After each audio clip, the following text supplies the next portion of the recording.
21শে August grenade হামলা মামলায় ঐতিহাসিক রায়, তারেক রহমান সহ বিএনপির সকল শীর্ষ নেতার খালাস।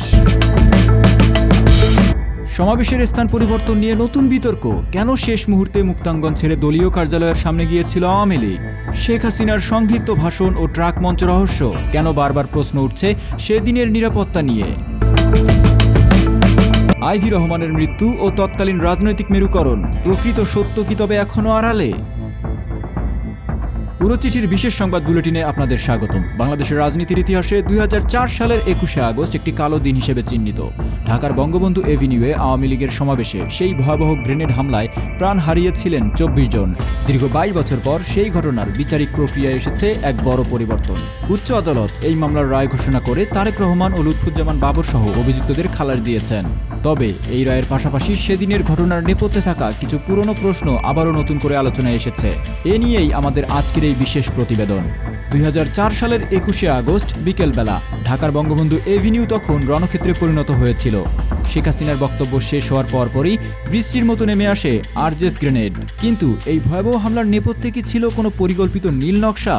সাম্প্রতিক তদন্ত এবং গোয়েন্দা তথ্যের ভিত্তিতে সেদিনের কিছু চাঞ্চল্যকর তথ্য আবারও সামনে এসেছে। প্রথমেই প্রশ্ন উঠছে সমাবেশের স্থান নিয়ে। 17 আগস্ট পুলিশের কাছে দেওয়া চিঠিতে আওয়ামী লীগ মুক্তাঙ্গনে সমাবেশের অনুমতি চেয়েছিল, কিন্তু সমাবেশের মাত্র 2 ঘন্টা আগে কেন হঠাৎ করেই দলীয় কার্যালয়ের সামনে ট্রাকের ওপর মঞ্চ তৈরি করা হলো? গোয়েন্দা তথ্য অনুযায়ী মুক্তাঙ্গনের সমাবেশ হলে চারপাশের ভবন থেকে হামলা চালানো কঠিন ছিল, কিন্তু দলীয় কার্যালয়ের সামনে সরু রাস্তায় সেই নিরাপত্তা নিশ্চিত করা প্রায় অসম্ভব ছিল। পুলিশকে পর্যাপ্ত সময় না দিয়ে এই স্থান পরিবর্তনের উদ্দেশ্য নিয়ে আজও রয়েছে ধোঁয়াশা।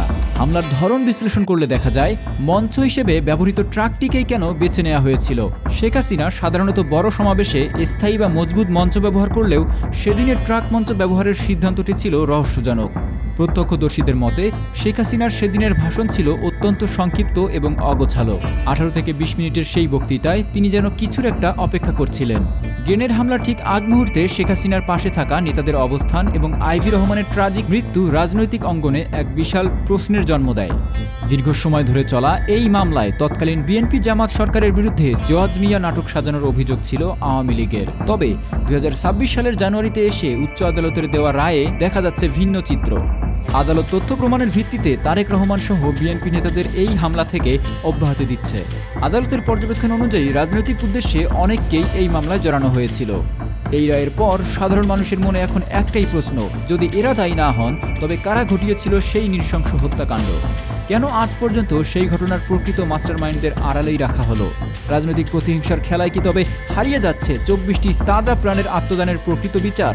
21শে আগস্টের সেই স্মৃতি আজও বাংলাদেশের মানুষকে কাঁদায়। তবে ইতিহাসের সত্য একসময় না একসময় বেরিয়ে আসবেই, এমনটাই প্রত্যাশা বিচারকামী মানুষের। দর্শক, এ ধরনের আরও অনেক নিউজ সবার আগে পেতে চ্যানেলটি সাবস্ক্রাইব করে পাশেই থাকুন। ধন্যবাদ।